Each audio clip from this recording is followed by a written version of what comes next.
Hello my dear students, welcome back to my channel. आज की जो मेरी वीडियो है इसमें मैं आपको क्लास 10th बायोलॉजी चैप्टर का जो लाइफ प्रोसेस चैप्टर मैं आपको पढ़ा रही थी, इसका पार्ट 2 में आज पढ़ाने वाली हूँ। पार्ट 1 मैंने आपको पहली वीडियो में, मेरी जो प्रीवियस वीडियो है उसमें मैंने आपको समझा दिया है। अगर आपको नहीं समझ में आया है तो आप मुझसे पूछ सकते हैं, और पढ़ने के लिए डिस्क्रिप्शन बॉक्स में लिंक दे रखा है, वहाँ जाकर क्लिक करिए तो आपको पार्ट 1 मिल जाएगा। आज की जो वीडियो है इसमें मैं आपको पार्ट 2 में मैं आपको न्यूट्रिशन के बारे में बताऊँगी, कितने तरह के न्यूट्रिशन होते हैं, ऑटोट्रॉफिक हेटरोट्रॉफिक क्या होता है, और जो क्रॉस सेक्शन है लीफ का, इसके बारे में मैं आपको बताऊँगी कि लीफ क्रॉस सेक्शन के करने पर कैसी दिखाई देती है, स्टोमेटा क्या होते हैं, और अगर हम प्लांट्स के साथ कुछ एक्सपेरिमेंट करें तो प्लांट्स में क्या चेंजेस आते हैं, इस चीज़ के बारे में मैं आपको इस वीडियो में बताऊंगी। तो मेरी वीडियो अगर अच्छी लगे तो प्लीज़ लाइक शेयर करें, अपने फ्रेंड्स के साथ ज़रूर शेयर करें अगर मेरा कंटेंट आपको अच्छा लग रहा है, और मेरे चैनल को ज़रूर से ज़रूर सब्सक्राइब करें ताकि मेरी जितनी भी वीडियोज़ हैं वो आप तक जल्दी से जल्दी आ सकें। तो चलिए फिर आज का जो पार्ट 2 है क्लास 10th का बायोलॉजी चैप्टर का, वो हम शुरू करते हैं। तो चैप्टर नंबर 6 का, क्लास 10 चैप्टर नंबर 6 बायोलॉजी का पार्ट 2, जो पार्ट 1 मैंने चैप्टर 6 का कंप्लीट कर दिया, अब हम पार्ट 2 शुरू करते हैं।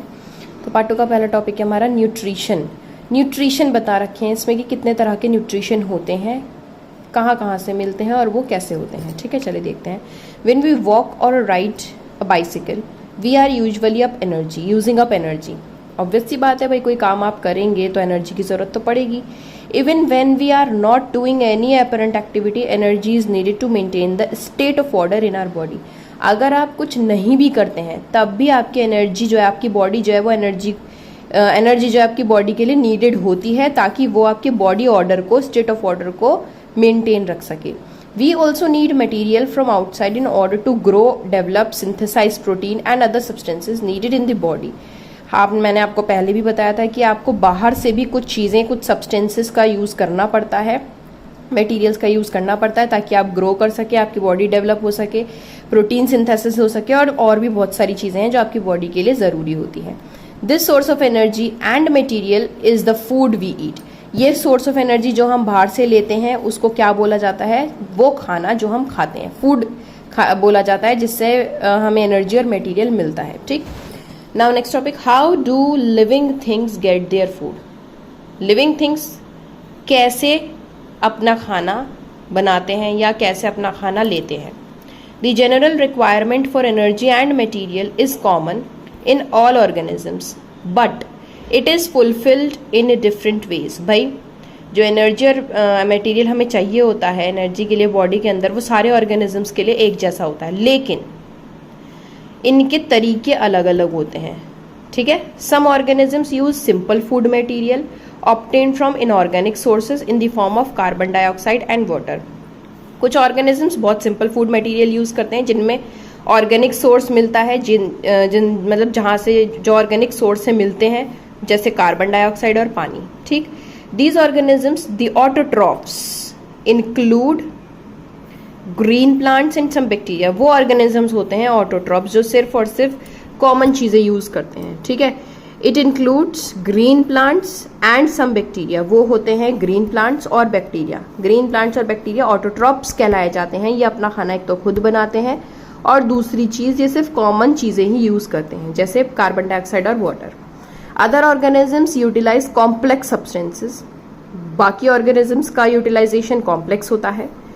These complex substances have to broken down into simpler ones before they can be used for the upkeep and growth of the body. जो भी ये कॉम्प्लेक्स सब्सटेंसेस लेते हैं हम ऑर्गेनिजम्स बॉडी के अंदर, वो पहले छोटे छोटे टुकड़ों में बट जाते हैं ताकि उसमें आसानी रहे आपकी बॉडी को ग्रोथ में और आपकी एनर्जी के लिए अपकीप में। ठीक है, to achieve this organisms use biocatalyst called enzymes. इनको, वो ऑर्गेनिजम्स जो बाहर से कॉम्प्लेक्स सब्सटेंसेस लेते हैं, वो कॉम्प्लेक्स सब्सटेंसेस बायो कैटलिस्ट कहलाए जाते हैं। उनको एक नॉर्मल नाम दिया गया है एंजाइम्स, जो आप बाहर से लेते हैं। दस the heterotrophs survival depends directly और इनडायरेक्टली ऑन ऑटोट्रॉप्स। इन लोगों को हेटेरोट्रॉप्स बोला जाता है, जो कॉम्प्लेक्स सब्सटेंसेस का प्रयोग करते हैं अपने सर्वाइवल के लिए। सर्वाइवल डिपेंड्स डायरेक्टली और इनडायरेक्टली ऑन ऑटोट्रॉप्स। ये हेटेरोट्रॉप्स इन ऑटोट्रॉप्स पर डायरेक्टली डिपेंड होते हैं, क्योंकि ऑटोट्रॉप्स जो होते हैं वो सिर्फ नेचुरल चीज़ें लेते हैं, जैसे वाटर और कार्बन डाइऑक्साइड। लेकिन जो हेटेरोट्रॉप्स होते हैं वो इन ऑटोट्रॉप से चीज़ें लेते हैं, जैसे कि एंजाइम्स या बायोकैटलिस्ट, ये इनसे मिलते हैं। ठीक, heterotrophs organisms include animals and fungi. Heterotrophs animals organisms होते हैं एनिमल्स और फंगाई, जैसे कि हम लोग भी हेटेरोट्रॉप्स हैं बिकॉज हम डिपेंड्स हैं प्लांट्स और एनिमल्स प्लांट्स और बैक्टीरिया पे या फिर प्लांट्स पर, क्योंकि हम प्लांट से ही खाना लेते हैं। जो प्लांट्स अपना खाना खुद बनाते हैं वो ऑटोट्रॉप्स होते हैं। वो ऑर्गेनिजम्स जो अपना खाना दूसरों से लेते हैं वो हेटेरोट्रॉप्स होते हैं। नाउ ऑटोट्रॉपिक न्यूट्रिशन, क्या होता है ऑटोट्रॉपिक न्यूट्रिशन? हम लोगों ने ऑटोट्रॉप बोल तो दिया ऑर्गेनिजम्स को, लेकिन क्यों बोला वही बता रहे हैं। Carbon and energy requirements of the autotrophic organisms are fulfilled by photosynthesis. ये कार्बन और एनर्जी जो है ऑटोट्रॉपिक ऑर्गेनिजम्स के लिए ये फुलफिल कराता है फोटोसिंथेसिस। फोटोसिंथेसिस प्रोसेस सबको मालूम है क्या होता है, छोटी क्लासेस में आपने पढ़ा होगा 5th, 6th, 7th में। It is the process by which autotrophs take in substances from the outside and convert them into stored form of energy. वो प्रोसेस फोटोसिंथेसिस, वो बता रही हूँ कि फोटोसिंथेसिस वो प्रोसेस होता है जब ऑटोट्रॉप्स जो हैं बाहर से कोई सब्सटेंस लेते हैं और उनको छोटे छोटे फॉर्म्स में स्टोर कर रखते हैं। उन स्टोर्ड फॉर्म को बोला जाता है energy. This material is taken in the form of carbon dioxide and water which is converted into carbohydrates in the presence of sunlight and chlorophyll। जो फोटोसिंथेसिस की नॉर्मल डेफिनेशन है वो the material which is taken in the form of carbon dioxide and water और converted into carbohydrates. वो form जो carbon dioxide and water हम लेते हैं, मतलब प्लांट्स लेते हैं और उसको कार्बोहाइड्रेट्स में बदल देते हैं। किसकी प्रेजेंस में? सनलाइट और क्लोरोफिल की प्रेजेंस में। क्लोरोफिल भी सबको मालूम होगा, प्लांट्स के अंदर ग्रीन कलर का पिगमेंट होता है जिनकी वजह से प्लांट्स ग्रीन रहते हैं, उसको क्लोरोफिल बोला जाता है। Carbohydrates are utilized for providing energy to the plants। Carbohydrates energy के लिए use किया जाता है। We will study how this takes place in the next section। The carbohydrates which are not used immediately are stored in the form of starch। जो carbohydrate use नहीं होते उनको starch के form में रख दिया जाता है स्टोर करके, which serves as an internal energy reserves to be used as and when required by the plants। उस एनर्जी को बाद में यूज किया जाता है, उसे इंटरनल एनर्जी बोलते हैं। जब प्लांट्स के पास कोई एनर्जी नहीं रहती तो वो इस स्टार्च की फॉर्म वाली एनर्जी को इस्तेमाल करते हैं। A somewhat similar situation is seen in us. हम में भी ऐसी सिचुएशन मिलती है, देखने को मिलती है। Where some of the energy derive from food we eat is store in our body in the form of glycogen. जो खाना हम खाते हैं कुछ एनर्जी यूज कर लेते हैं, लेकिन कुछ खाना की एनर्जी बच जाती है जो हमारी बॉडी को यूज नहीं करनी होती, तो हमारी बॉडी जो होती है ग्लाइकोजन की फॉर्म में स्टोर करके रखती है ताकि बाद में इस्तेमाल कर सके। ये है आपका फोटोसिंथेसिस का formula.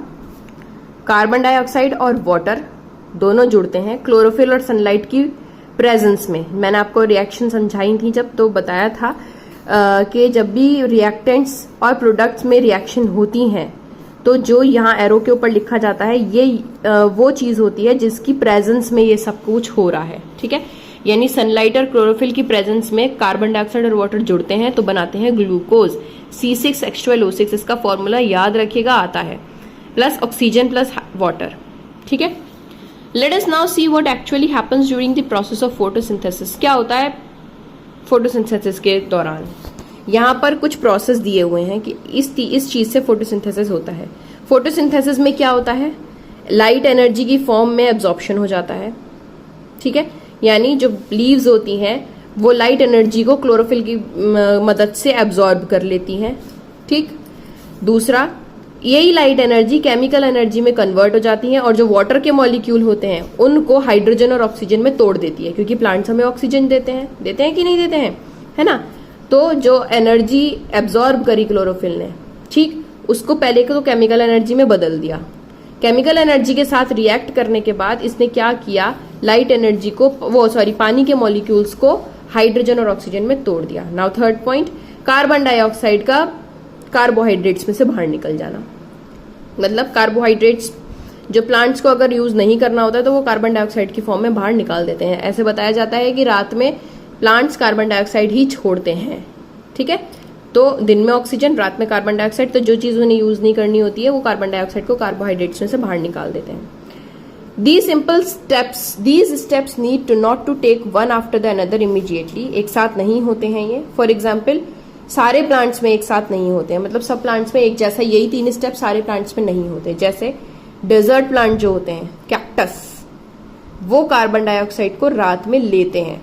Normal plants carbon dioxide रात में छोड़ते हैं, लेकिन कैक्टस रात में कार्बन डाइऑक्साइड लेते हैं और वो अपना प्रिपरेशन करते हैं, एनर्जी का प्रिपरेशन वो जब करते हैं जब दिन में, क्योंकि क्लोरोफिल तो दिन में ही मिलेगा सनलाइट की फॉर्म में, तो दिन में क्लोरोफिल जो लाइट एनर्जी यूज करेगी, तो दिन में वो क्लोरोफिल जो कैक्टस में प्रेजेंट होता है दिन के समय में सारी एनर्जी एब्जॉर्ब कर लेता है, और रात में जब प्लांट जो है वो कार्बन डाइऑक्साइड लेता है तब उसमें रिएक्शन होती है, तब वो ग्रो करते हैं।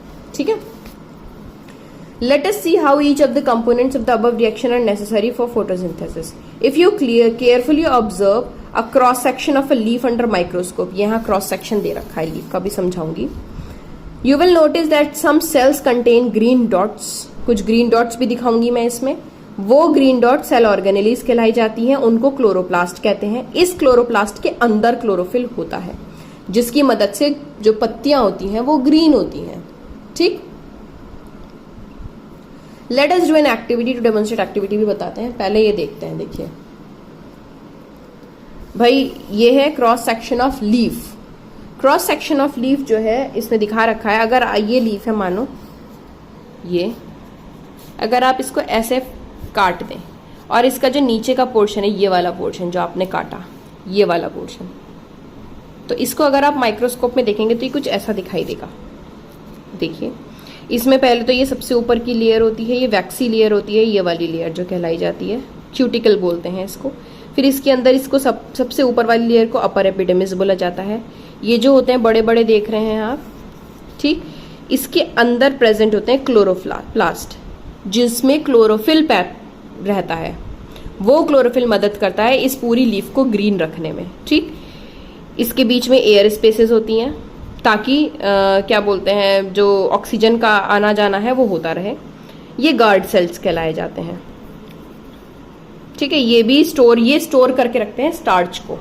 ठीक, और वक्त आने पर स्टार्च को देते हैं, लीफ को देते हैं एनर्जी स्टार्च की फॉर्म में। और ये सबसे नीचे की लेयर होती है लोअर एपिडर्मिस। ठीक है, ये क्रॉस सेक्शन दिखा रखा है आपको माइक्रोस्कोप में अगर आप देखें। और एक्टिविटी कुछ इस तरह से है। ये प्लांट्स ले लीजिए, ठीक, 2 प्लांट ले लीजिए, जैसे मनी प्लांट ले लिया, 3 दिन के लिए उनको डार्क रूम में छोड़ दीजिए। आपको भी पता है अंधेरे में सनलाइट नहीं मिलती है तो प्लांट अपना खाना कैसे बनाएगा। तो देखिए 3 दिन के लिए छोड़ दीजिए। उसके बाद जब 3 दिन के बाद आप उन प्लांट को देखेंगे तो फिर उसके बाद 6 घंटे के लिए उन्हें सनलाइट दिखाइए।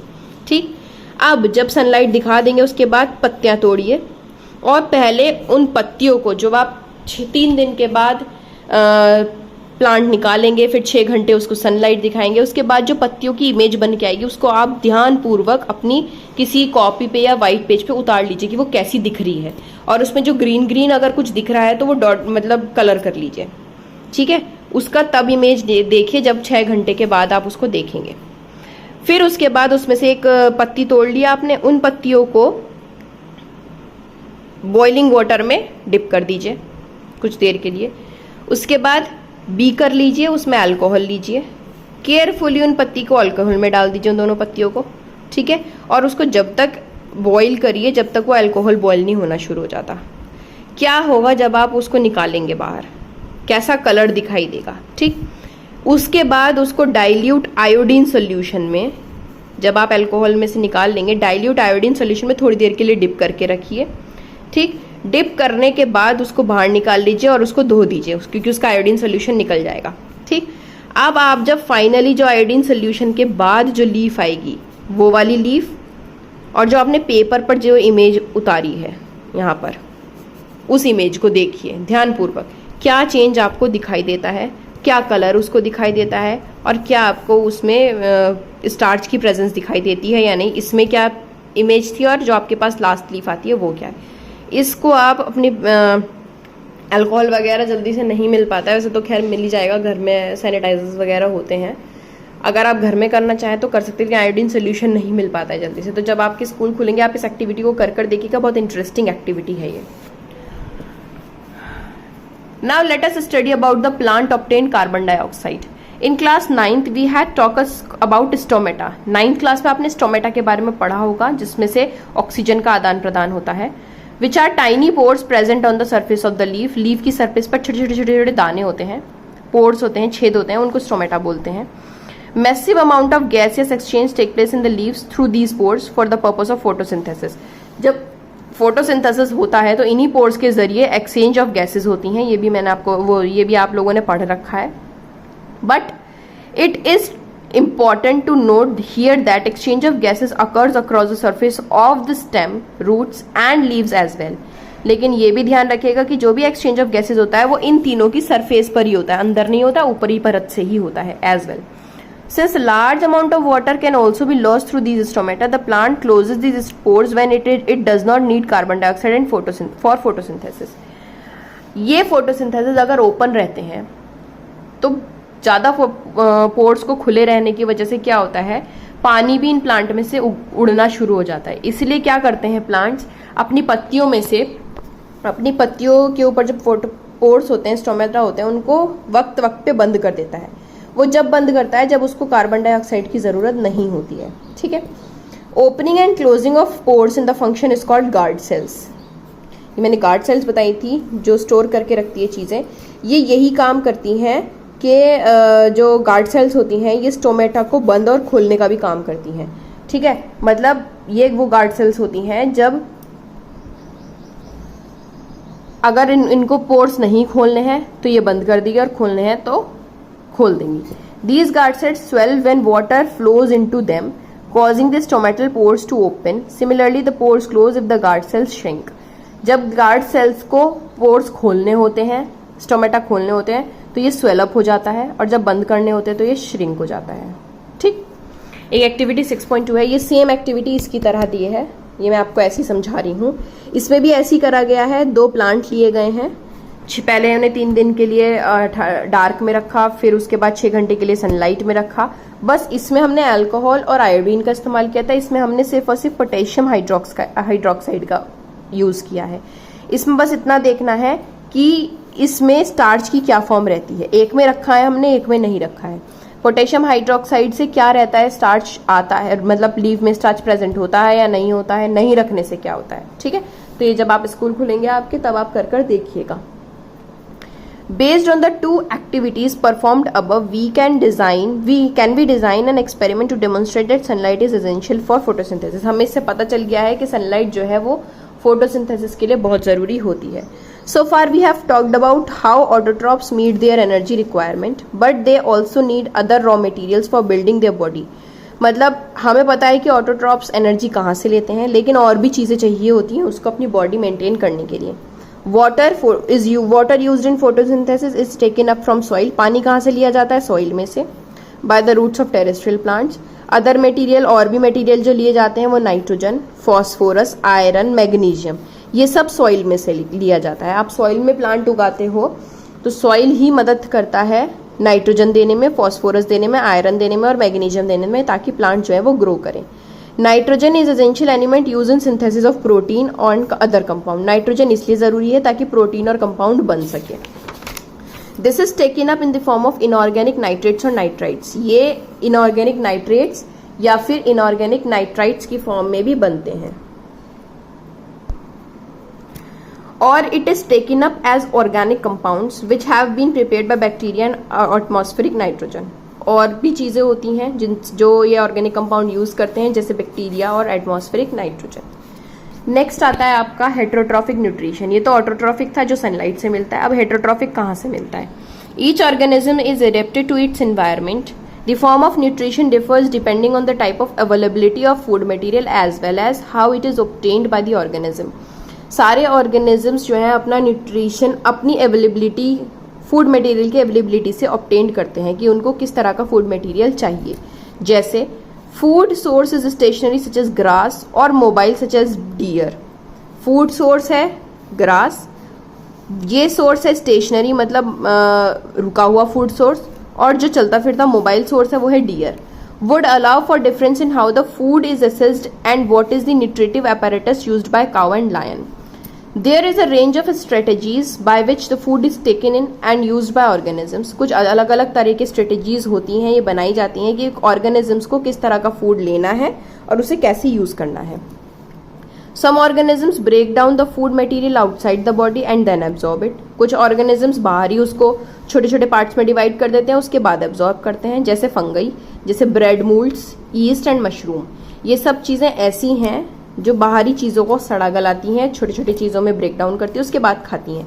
फंगस लग जाती है ब्रेड में, तो ऑब्वियस सी बात है जब फंगस लग जाती है तो उसके बाद ही वो उसको कंज्यूम करते हैं। Other take is in whole material and break down it into their body.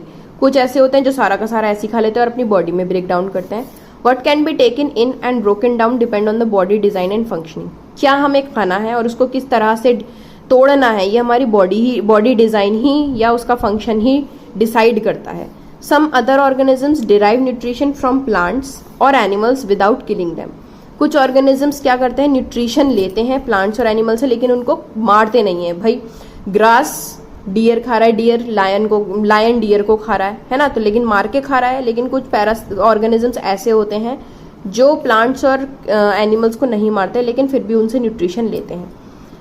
This parasitic nutritive strategy is used by a wide variety of organisms like Cuscuta, अमरबेल, टिक्स, लीचेस एंड टेपवर्म। ये parasitic nutritive कहलाई जाती है, जो दूसरों को नुकसान नहीं पहुंचा, मतलब दूसरों को मारते नहीं है लेकिन उनसे न्यूट्रिशन लेते हैं। जैसे कसकटा, अमरबेल नाम का एक प्लांट होता है, ये बेल होती है, ये प्लांट पे चढ़ती रहती है लेकिन प्लांट को कोई नुकसान नहीं पहुंचाती।